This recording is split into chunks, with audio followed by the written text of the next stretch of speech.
What up, y'all? Okay, I think I'm live.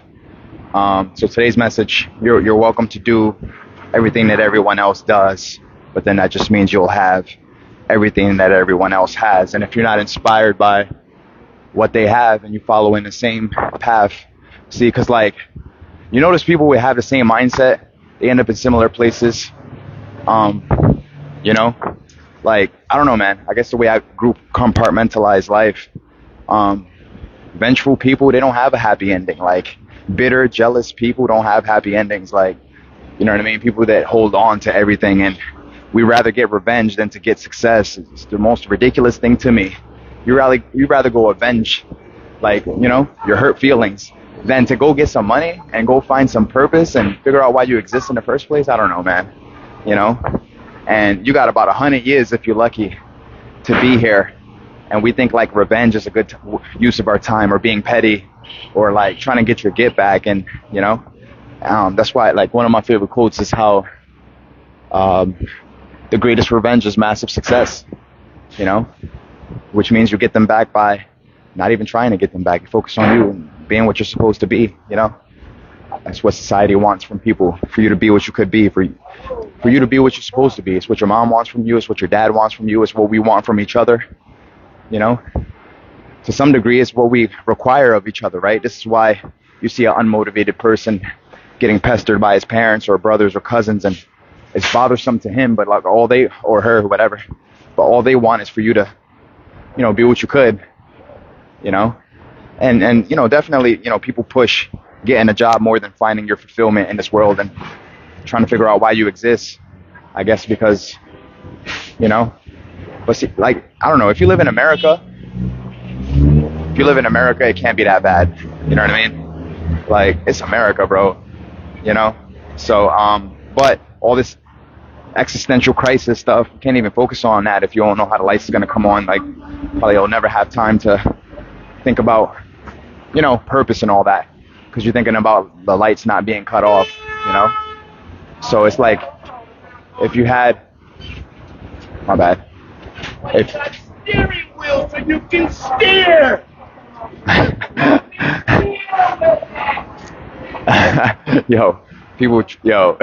People funny, man. Anyways, yeah, man. So at the end of the day, like, I can't tell you what matters, right? Or I guess I could, but I can't decide for you what matters. I might be able to tell you some shit. Don't mean you won't listen.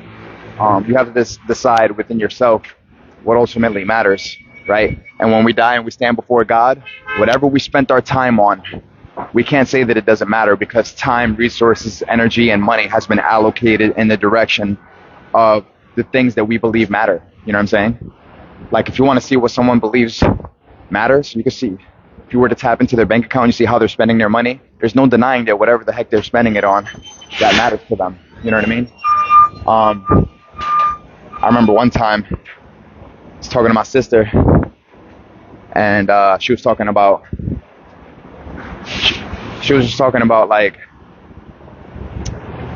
she was going to get, I think 10,000. Yeah, it was a good amount. This is over 10 years ago. She's going to get like 10,000. $10,000 in tax returns. My bad. I couldn't think of the word. My bad. Tax returns. You know what I'm saying? So, waiting on a tax return, and give me a second. Yeah, waiting on a tax return just to like pay off debt, and like just the notion of being so excited to pay something off, you know.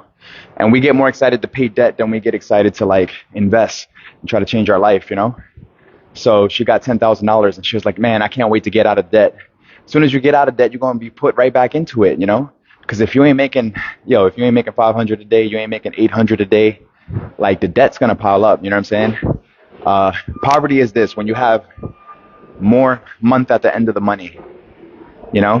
When you have more money at the end of the month, okay, now you're starting to reverse engineer your way out of poverty.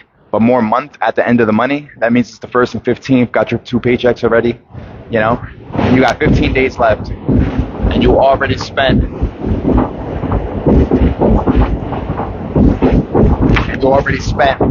all of your cash, you know what I'm saying? Bills, stuff like that. and ain't got nothing left, you know? So anyways, but life is about patterns, man. What are you emulating? What are you imitating? If you imitate failures, ain't no way you're going to not be a failure. If you imitate success, if you were to take a successful person and you do what they do on a daily basis, why wouldn't you have similar results to them, right? Life is imitation.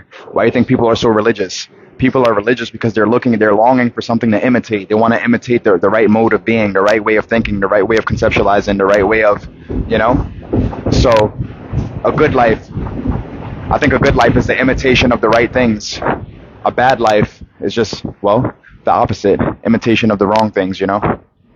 So, yeah, at the end of the day, what are you imitating? Who are you following? Like, who are you modeling your style after? Do you even admire the people that your behavioral patterns are similar to? Because don't you know that copying them, wherever their designated location is, wherever they currently at, ain't no way you're gonna, give me a second.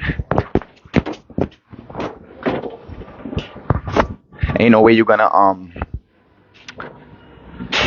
my bad. Ain't no way that you're gonna follow someone who has undesirable outcomes and then you yourself not get some undesirable outcomes. So how do you change the pattern, man? It's mentorship, you know?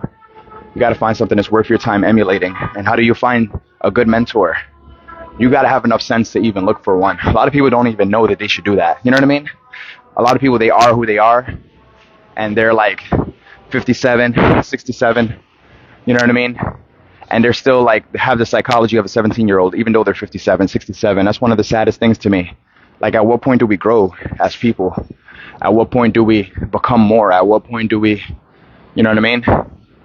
A lot of us never grow because we just believe that whoever we've been is who we have to be, you know? And the pattern doesn't change because, yeah, we're just complacent, you know, complacency.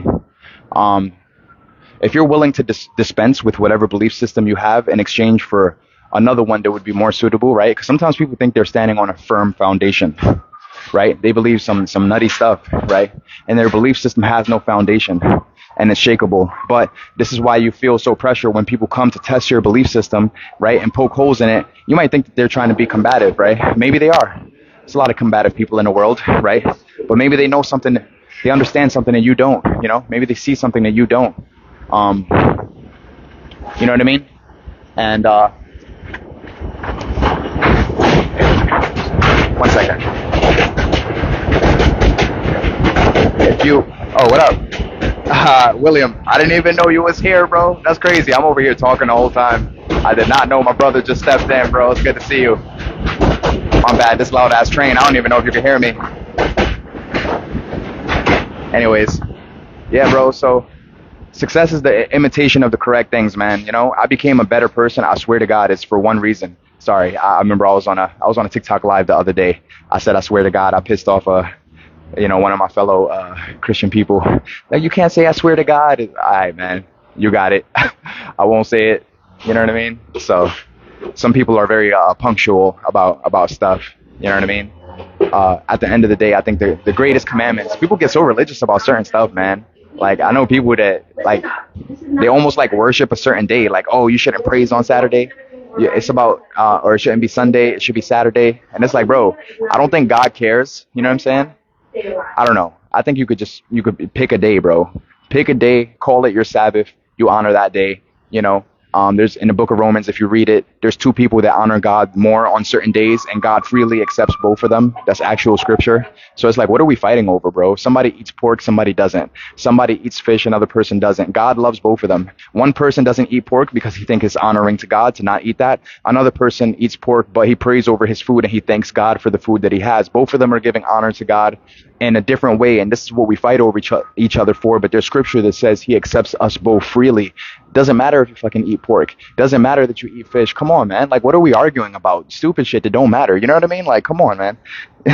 So, oh, what's up? Yeah, I didn't even know you was there. Yeah. So, like, okay, if someone eats pork and then you don't, like, you know, does it have to be war? I guess. I don't know. Does it have to be a battle? You know, people get passionate about whatever, but hey, that's just them. Like, you know,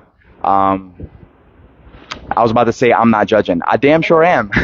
I am judging, maybe because, I think we judge things that wouldn't be us. It's like, oh, well, I wouldn't behave that way. Sometimes, and sometimes I got to even remind myself, like just because it's you that wouldn't react like that, don't forget that there's people that would, like, you know what I mean? Like humility and stuff like that. Like, this is what I used to be so upset over. I would expect a certain reaction from somebody, or I did something good. They don't even seem thankful, and now I'm upset, and I feel like they should be thankful. And I think miserable people, they're obsessed with how they think it should be, or it should be this way. It shouldn't be that way. Men should talk like this. Women shouldn't be that way. It's like, bro, it don't matter what you think women and men shouldn't do, or reality shouldn't do. People do things for their reasons, not yours. What you think, like, people are going to come to be accommodating to you? Who are you that people have to change who they are to be more appeasing to you? And now we have a mindset that people's fucking behavior has to pass through our permission in order for us to have emotional stability. And that's the trap right there. Like, you know what I mean? So, when I go live and stuff, that's what I be talking. I could teach anybody how to never be frustrated ever again. I could tell them every reason that they ever been. It don't matter if I know you,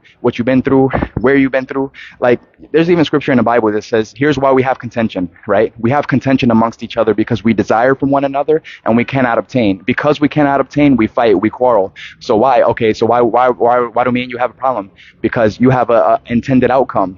And for whatever reason, the intended outcome is not being facilitated by me. And now you feel like something cues up in your mind to make me your target and your enemy just because, it could be because we don't align or we don't agree or because we're not this. And, there's triggers in our mind that says this is the appropriate response. This is the appropriate behavior. This is the appropriate, Tony Robbins said it best. He had an example, like if a doctor goes in an office and there's 4 nurses in there and he stays in there for 5 minutes, look through his case files, leaves, doesn't say good morning to anybody. One of the nurses is like, yo, it's because he's a fucking asshole. That's why he did that. And it's like, if you're one-dimensional in your thinking, that'll be the reason. If you're one-dimensional in your thinking, the only conclusion you could possibly draw is the dude didn't say hello because he's an asshole. You don't know that he tried to hang himself yesterday. The rope snapped and he's back at work like he didn't just try to commit suicide. You don't know that both his fucking parents died in a car accident yesterday. You know what I'm saying? Kids hate him and wife wants to divorce him. All type of shit. And he's showing up to work, not saying good morning to people, and all you know how to do is personalize that and feel personally attacked. And the more you make it about you, the more you suffer. Like, why does it have to be about you? Dude didn't say good morning. Okay, like, why do you need a good morning in order to be okay? And then here's where we get stuck. Oh, but people should say good morning. I'm not saying that they shouldn't. Okay, maybe they should, but how are you going to behave? And what's going to go on inside of you internally on the days where they're not doing what they should? Do people do what they should, or do people do what they want? You see what I mean? Like, give me a second. Like, people don't be doing what they should for the most part. People do what they want. That's just the world, man. And we get upset because we think the world should be a certain way. It's not like I don't agree with you. Trust me, if we were all kind, if we were loving, if we were considerate, if we were compassionate, like, would the world be a better place? Yes. What's the likeliness of that happening? I don't know. If you read Revelations, the world's getting worse as it is, like, daily. Like, it only gets worse. The only chance of this getting better is when Christ returns, right?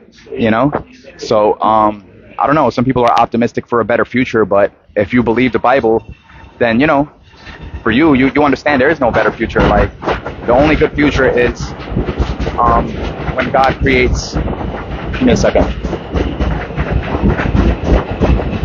The only good future, right, is the one that God's going to create, But yeah, things just perpetually seem to get worse and stuff. But you don't have to be. Give me a second. You don't have to be like downtrodden about that or feel like, my bad, it's loud in here, bro. Give me a second.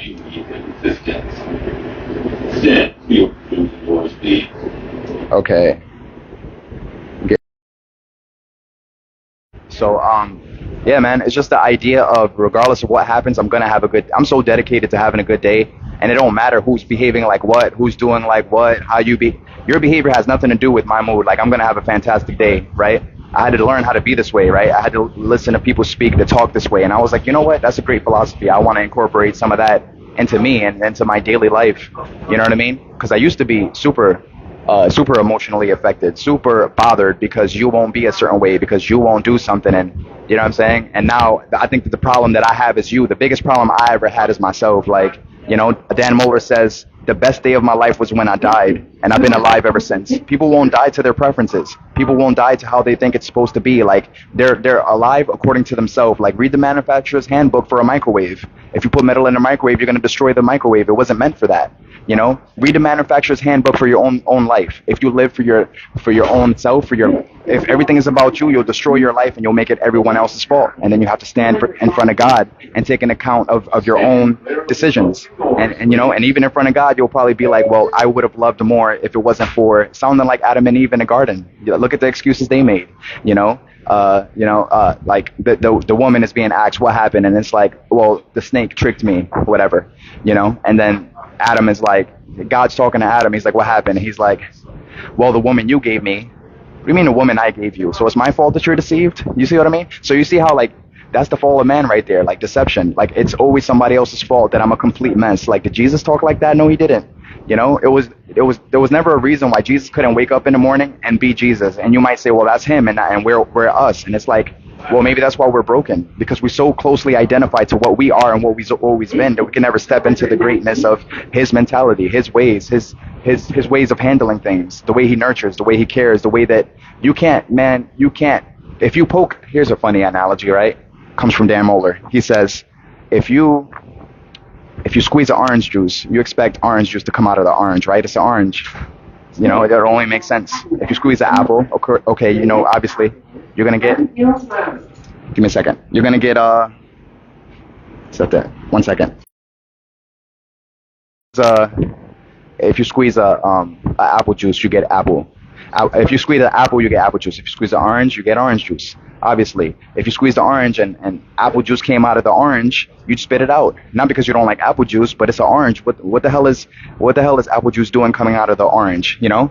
So like, why isn't it weird when you squeeze a Christian and you get Satan? Why isn't it weird when you squeeze a Christian? Like, shouldn't you get Christ? Shouldn't Christ come out of the Christian? Why is Satan coming out of the Christian? You know what I'm saying? And people say, oh, you provoke my inner demons. Bro, like, I could only provoke what's already inside you. You know what I'm saying? If I'm provoking your demons to come out, what does that mean? It means they comfortably live within you. They're there in the first place. Can I provoke Christ's inner demons? You see the difference? But people always want to differentiate. Oh, well, that's him. And it's like, bro, aren't you meant to be in his likeness? Aren't you? You know what I mean?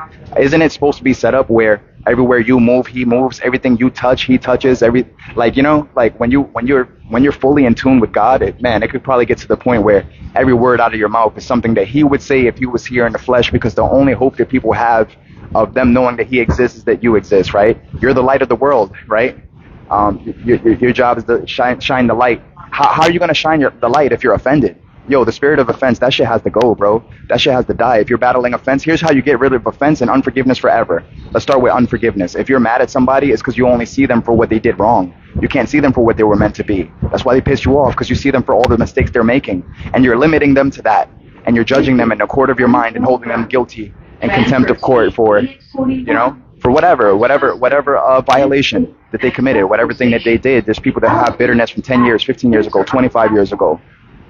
Start praying and say, God, help me to align my vision with yours. These people drive me up a wall. They don't drive you up a wall. So obviously, give me a second. Obviously, the reason he dropped you off, the reason he dropping you off a wall, driving you up a wall, is because you don't see them the way God does, because everything is a violation to you. You know what I'm saying? Like, you have these hard lines in the sand, and you know, and once people cross them, you have no love for them. It's like, oh, nah, you offended me. You did this, you did that, right? And then you hold on to the rights that the fall of man gave you, the right to be offended, the right to have boundaries, the right to, and it's like, bro, you can't offend me, bro. Ain't nothing you could do to offend. Yo, somebody comes in my live right now, right? Someone comes in this live stream and they start cursing me out. You think I'm going to be mad that they just did that? I'm going to have empathy. I'm going to understand that, bro, you're not all that you could be, bro. And what a sad day for you that you think it's a good use of your time to come over here and hate never comes from above. Here's what I'm trying to say. Hate comes from below, you know? Anyone who's trying to pull me down is already beneath me. So if I know that, why would I get mad that they're doing that? It just locates them. It shows me where they're at and where they're not based on what they're doing. You know what I'm saying? Yesterday, I was in somebody else's live presentation. Somebody was trolling, talking about how much more money they got.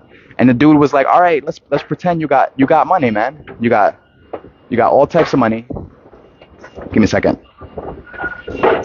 You got money, you got this, you got that. You know, let's pretend that that's a reality, that that's true. You know, let's say you got all the money, you got all the women, all the cars, you got all the things that men be, you got all the things that men be looking to get, right?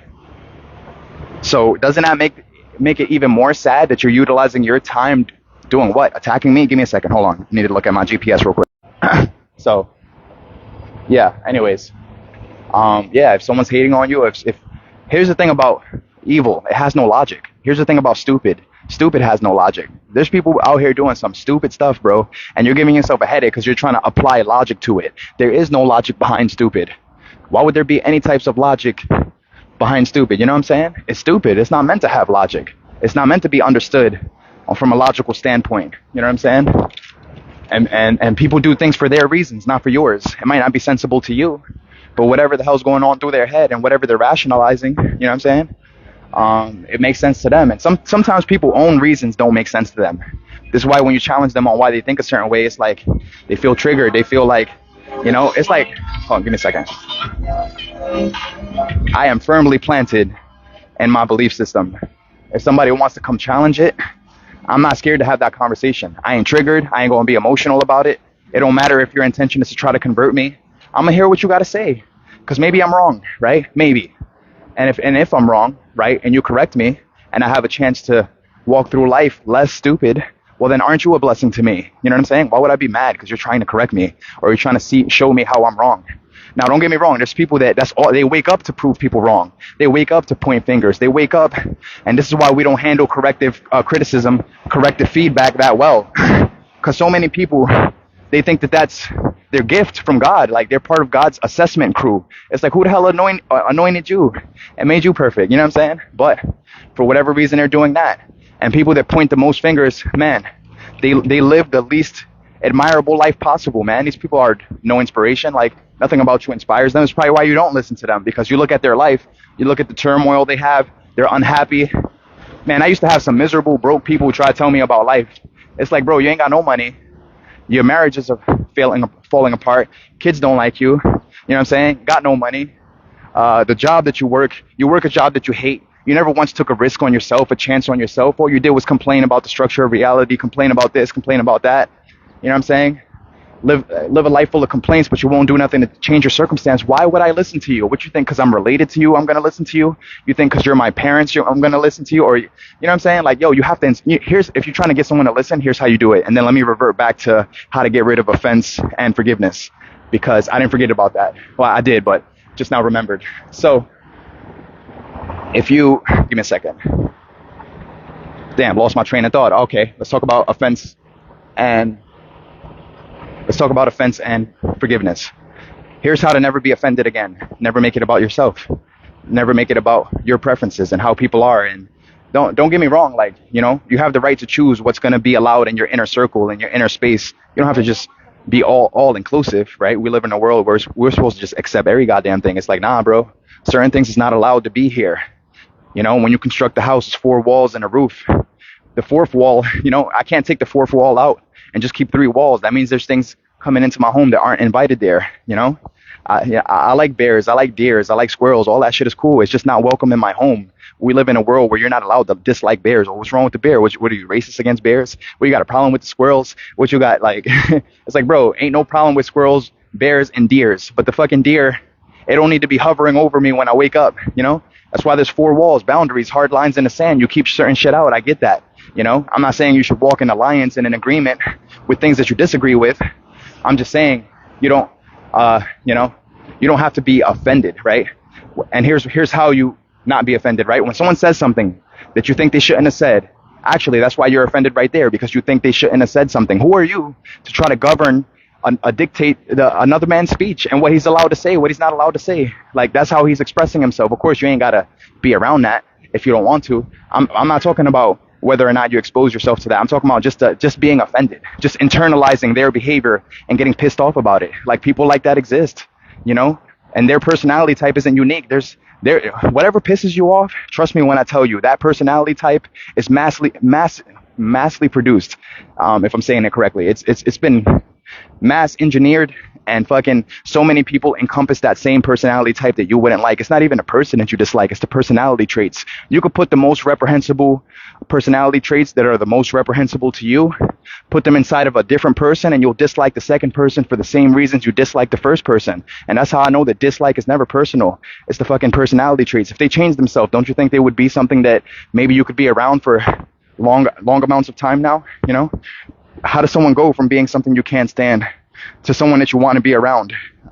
I think if they, you know, if they align themselves with God, if they were 1/4 of what they could be, I'm pretty damn sure they would cease to be the person that you have a problem with. You know what I'm saying? Give me a second. You know, if there was 1/4 of what they could be, not even 100%, not 50, 1/4, you know, most people, what are they operating at when it comes to human potential? Fucking 3%, 5% maybe. You know, if by God's grace, you might meet a couple people that are operating at 10% and they really inspire you. You know what I'm saying? At the end of the day, like, they're not what they could be. And you're internalizing their faults and you're allowing that to bother you. If only you understand that they're not what they could be, right? It's because you don't understand their behavior and you keep questioning why. This is why you're frustrating yourself, because you're observing behavior that you think shouldn't exist in the first place. But people have free will, and free will says, I could behave how the fuck I want to. It doesn't matter if you like it, right? People are going to do what they want for their reasons. They're not going to do what you want for your reasons. Learn that, you know, like deeply learn that. And, you know, the serenity prayer, God teach me what I could control, what I cannot control, the wisdom to know the difference between the two. A lot of times we bitch about stuff we can't control. I gave somebody a gift. They didn't thank me. Here's what I have control over, me giving them a gift. Here's what I don't have control over, their reaction. Why do they have to react in a way that's appeasing to me? Now, of course, don't get me wrong. When people show lots and lots of gratitude, I think you increase the chances of you receiving more, because we love giving to people that are more have more gratitude. I think even God rewards a cheerful spirit even more than a person who's like, dang, God, like, I know you gave me an apartment, but that's it. That's all you got. It's like, bro, be glad you ain't living in the street.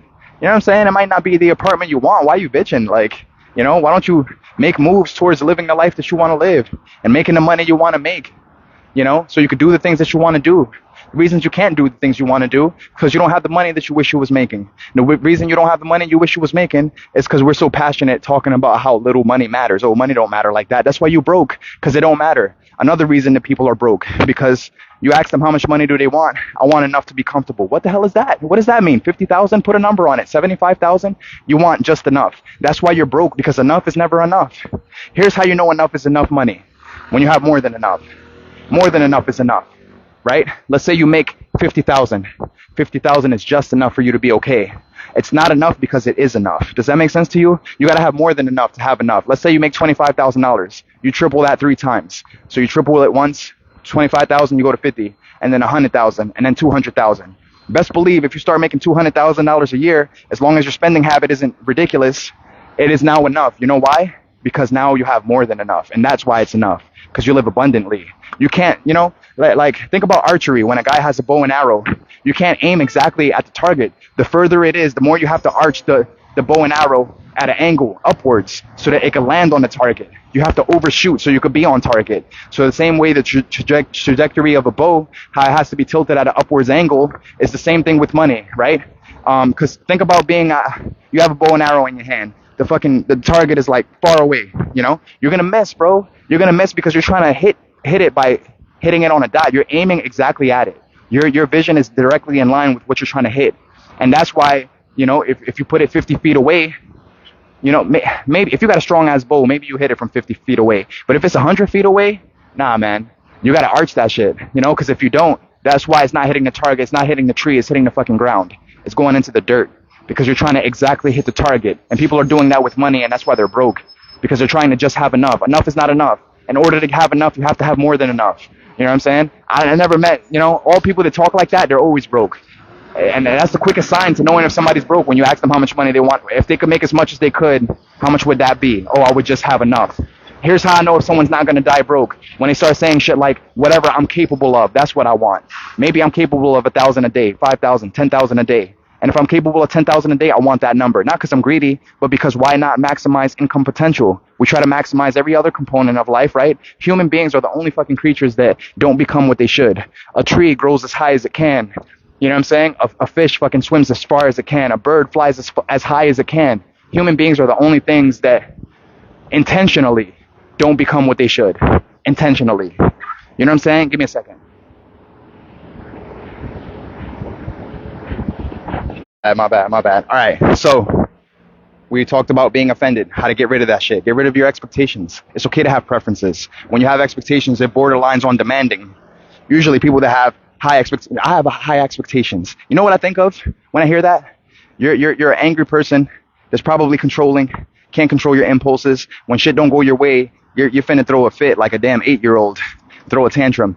That's what I hear when I have, oh, I'm sorry, I just have high expectations. You know, why don't you demand more of yourself than you do of others? You know, demand more of yourself because you are the only thing that you could control. And even you struggle with that. You struggle with controlling you. One of my favorite quotes, try changing yourself.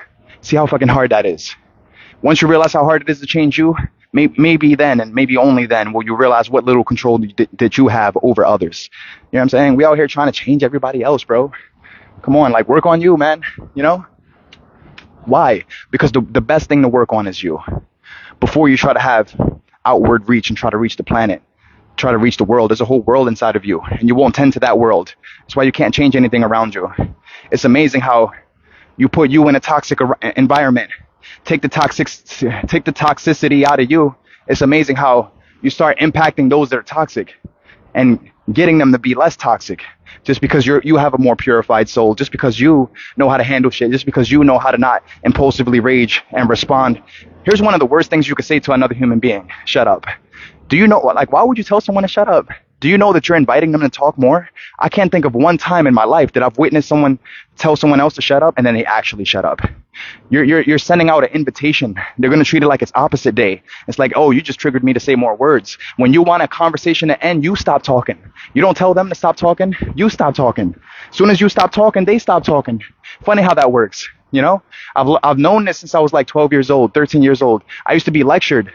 Fucking stepdad.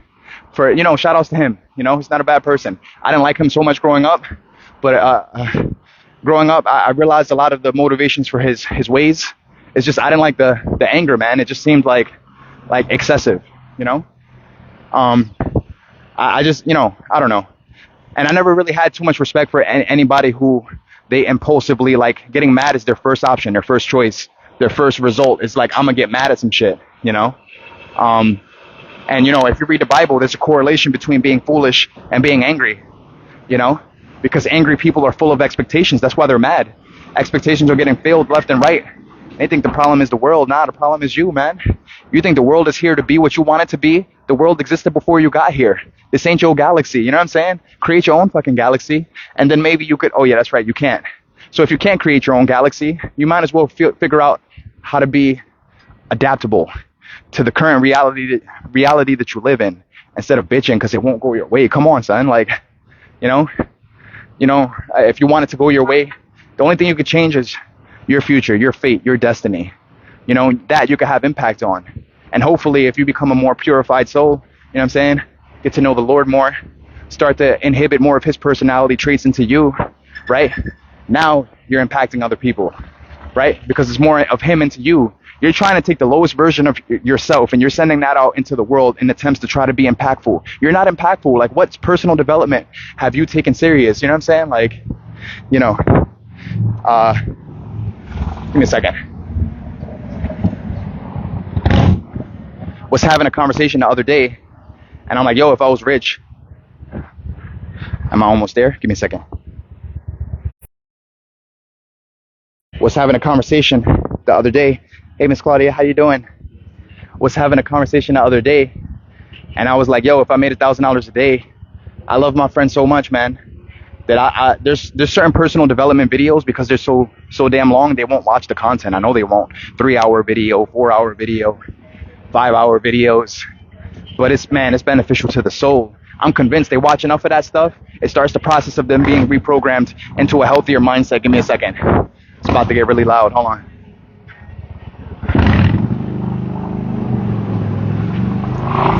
Actually, I forgot. Okay.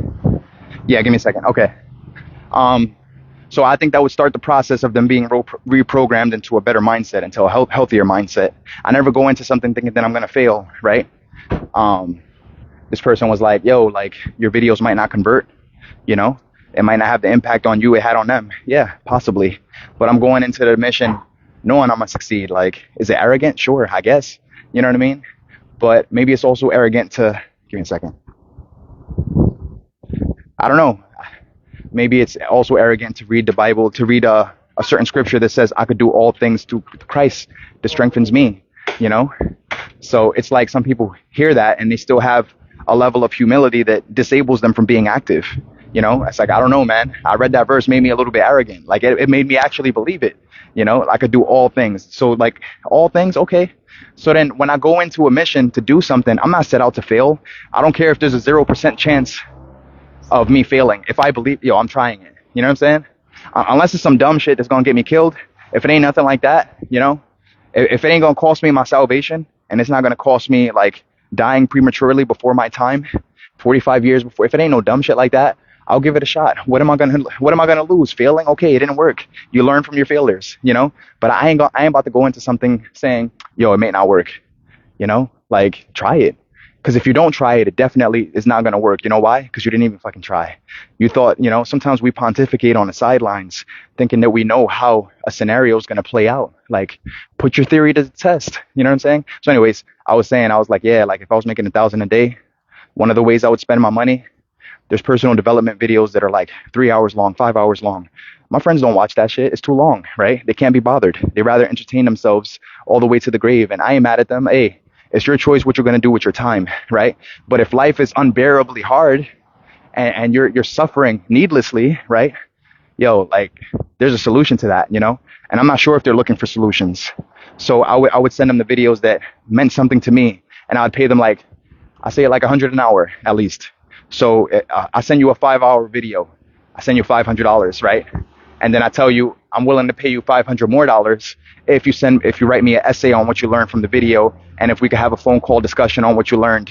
You know what I'm saying? And it's like, dang, that's extreme. Why would you do that? Because I don't know. Because I fucking care about my friends. You know what I'm saying? And I want them to watch the content that fucking saved my life and changed me for the better. And I know it would have the same impact if they overly expose themselves to it. It's funny how motherfuckers don't got time to do anything, and money, how amazing of a incentivizer money is. It's funny how people ain't got time to do nothing until you pay them, right? All of a sudden they got all the time they thought they didn't have. Now they got it. Now they got time to watch the videos. You know what I'm saying? Because it's like, if my options is send you money for you to take your personal development seriously, or watch you slit your own throat over your fucking depression, I'm gonna send you the personal development videos. You know what I'm saying? Like, I want you to be better. I want you to I want you to live a better life, and you might not know how, and might not be seeking change or guidance or wisdom. And it's like, I believe in these videos. So I would pay to make sure that you're straight, right? I know it's extreme, right? So some people, maybe they'd watch the shit, it'd have no impact on them. I don't know that should be true, but I'm moving as if it's absolute truth that I'm gonna send a video and it's going to have the impact that I say it's gonna have. Why? Because I don't know. When I believe something, I believe it that deeply. I believe it that blindly. You're right. If you were to tell me, yo, it may not have the impact, I get it's not like I don't get what you're saying. I get what you're saying, but I don't go into any mission assuming failure. I'm assuming absolute success. Like, it's gonna go my way. You know, it's gonna work. Like, God is going to talk to you through this content. Christ is going to reach you, like, you know, and I'm moving like it's absolute truth, you know. Whether or not they get converted doesn't matter, bro. Doesn't matter about the conversions. Let God. Sometimes we be worried about numbers, whether or not they convert or not. Like, if you do the work, like some do and some don't. That's just life. Why are people evil? Some are and some just not. How come you got invited to a seminar? You started learning how to make 1,000 a day. Your friend got invited to the same seminar. It's been 10 years. Now he's living in absolute poverty and you're not. How come he didn't make it to the seminar? I don't know. I don't even try to figure these things out. Some do and some don't. You know what I mean? Some people are going to convert. Some people are not. Some people are going to go to heaven. Very little people are going to go to heaven. Most people are not. Life breaks down into statistics all the time. Everything is a statistic.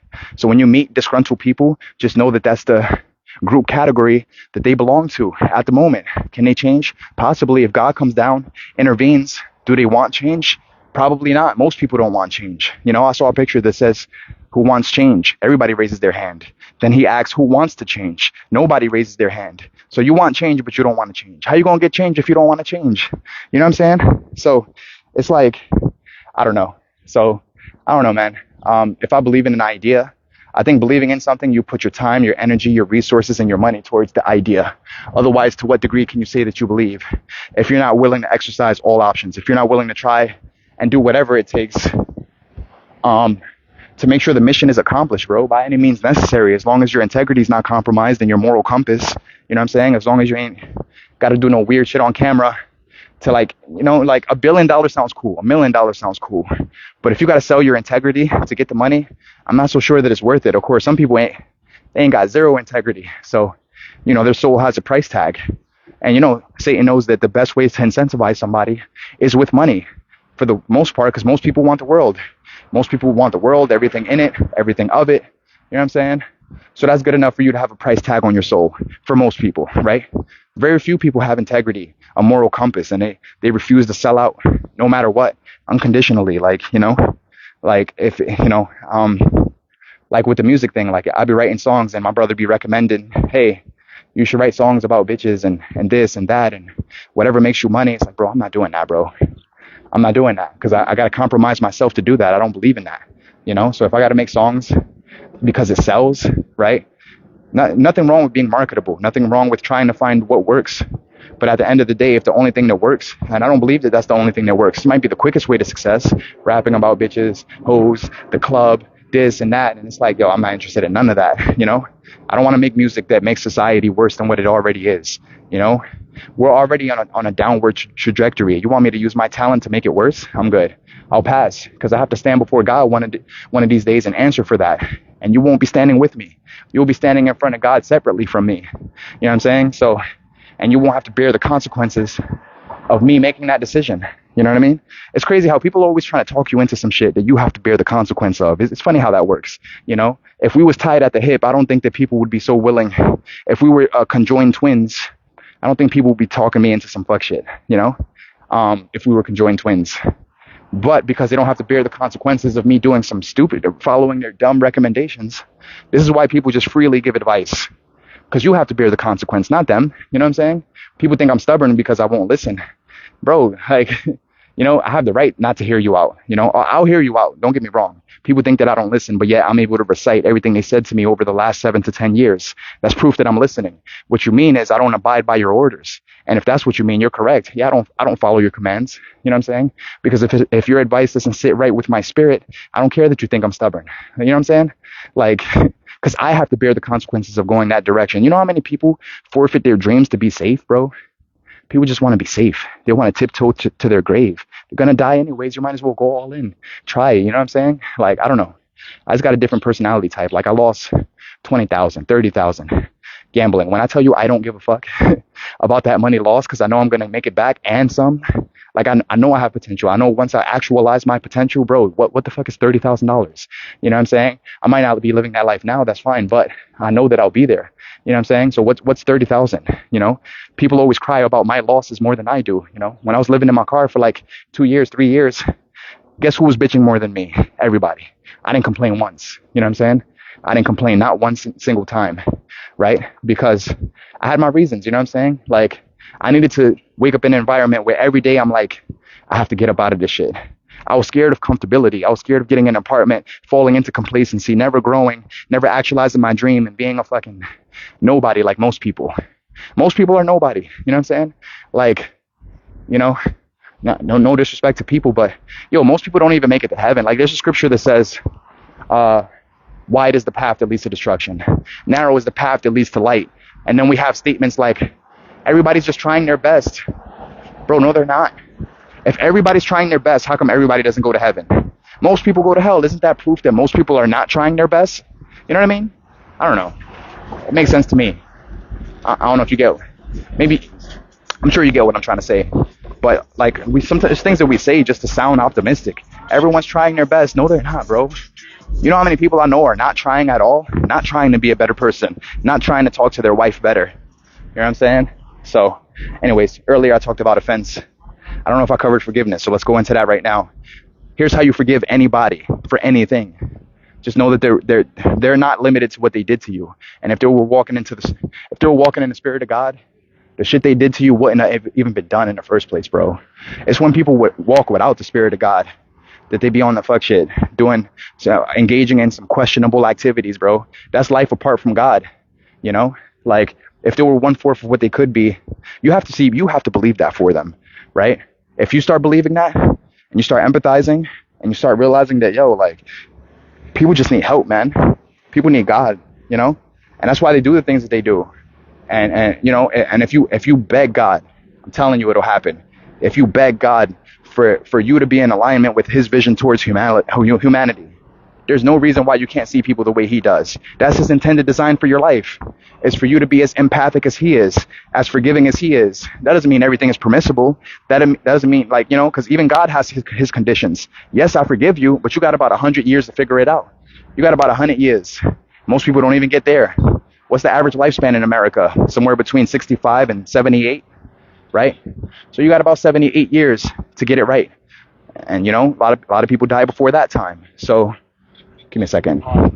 So at the end of the day, you know, it's love, it's compassion, it's understanding that they are not the thing that they did wrong. Most people are the lowest version of themselves.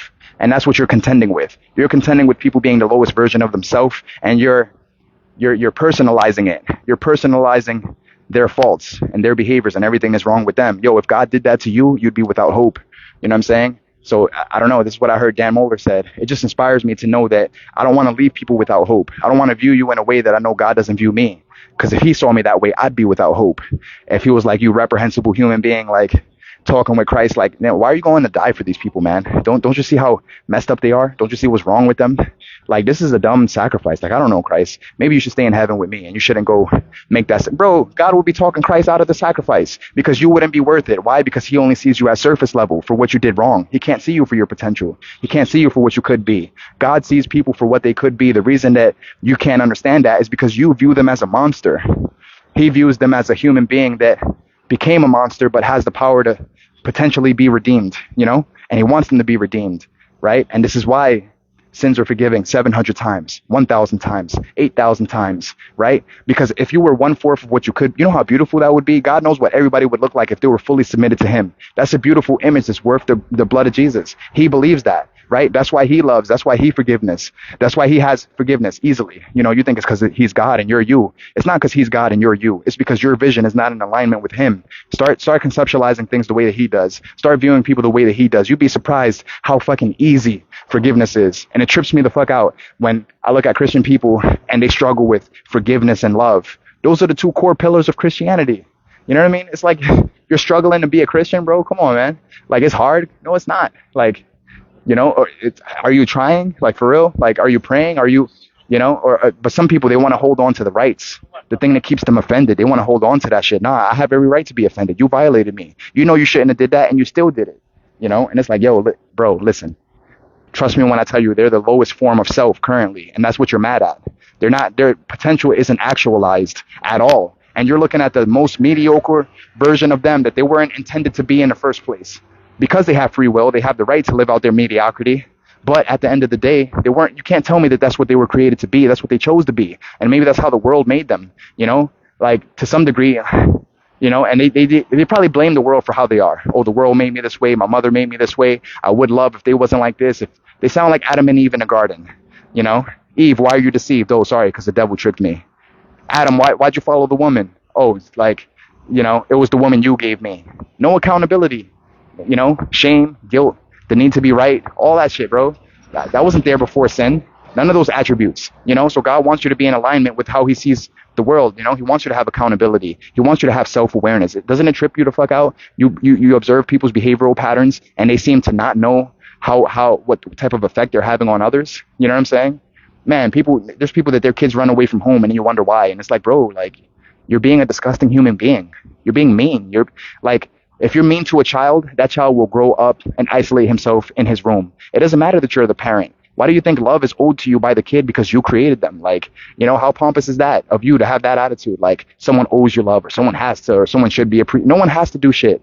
You know, people have options. They have free will. There's two things that people have to do. I struggle to think of things that people have to do outside of these two things, and I'm going to give them to you now. People have to die. That's number one. People have to be judged by God. That's number two. Talk about obligation. And when I say they have to, because When it's time to die, you can't talk your way out of it. You can't find an alternative route. When it's time to be judged by God, there is no escaping judgment. Outside of those two things, please, if you can, name one thing that people have to do. You say, oh, people have to eat. Give me a second. My bad. These motorcycles feel loud as shit. So outside of those things, I can't think of one thing, bro, that people have to do. Everything else seems optional. Like you have to, if you don't want this outcome, you have to get a job. No, you don't. You know how many people don't got a job? You know, you have to get a job if you want money. You could say it like that. Do they have to? No, they could live off people for the rest of their life. Is that the best way to live? Maybe not. Maybe it's not wise to live off of people for the rest of your life, but do you have to get a job? You know, I don't, you know, it's not like a lightning bolt's going to smite you from heaven if you're jobless. I met a man that was homeless for 37 years. He is the walking example that no, the fuck you don't have to get a job. 37 years, bro, homeless. Yo, does that man have to get a job? Obviously not, because if he has to, why does he have the option to avoid what he has to do? You see what I mean? So when I talk about have to, I'm talking about there is no walk around. There is no avoiding it. Like you absolutely have to die. You absolutely have to be judged by God. Name another thing that people have to do outside of those two things. Nothing. People have free will, and we're mad at each other because we forget that people have free will. You know what I'm saying? You forget that people have the right to be vengeful. They have the right to be evil. Is that the best way to be? No. Do I recommend it? No. But do they have that right? Sure, you have free will. It ain't the best route, but it's a route. Nonetheless, it's the route that you can take. It's an option that you do have. Who am I to say that you can't? You know what I'm saying? I don't recommend it. I'll never recommend someone to be evil. You know what I'm saying? But I'm not blind to the fact that they have free will. And when we're full of expectations, we're full of demands a lot of times. And when we're full of demands, we forget that people have free will. You see what I mean? Give me a second. So, that's how you forgive anybody. Back to my point.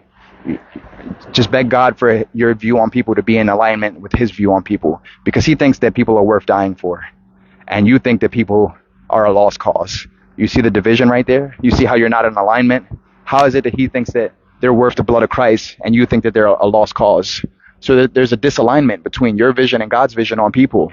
And that's why there's contention amongst you and other people, and you only see them for what they did wrong. You see them because you have expectations that they're not living up to you, and now you think the biggest problem you have is people. The worst problem you've ever had in your life is fucking you. You, motherfucker. Not people, not your mom, not your cousin. I don't care who betrayed you. It's not what you go through, blah, blah, blah. It's because you won't be what you could be. That's the biggest problem that everybody's facing. Be what you could be.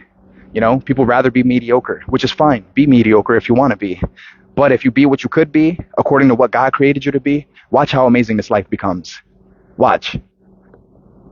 Anyways, I hope this blesses you. See you later.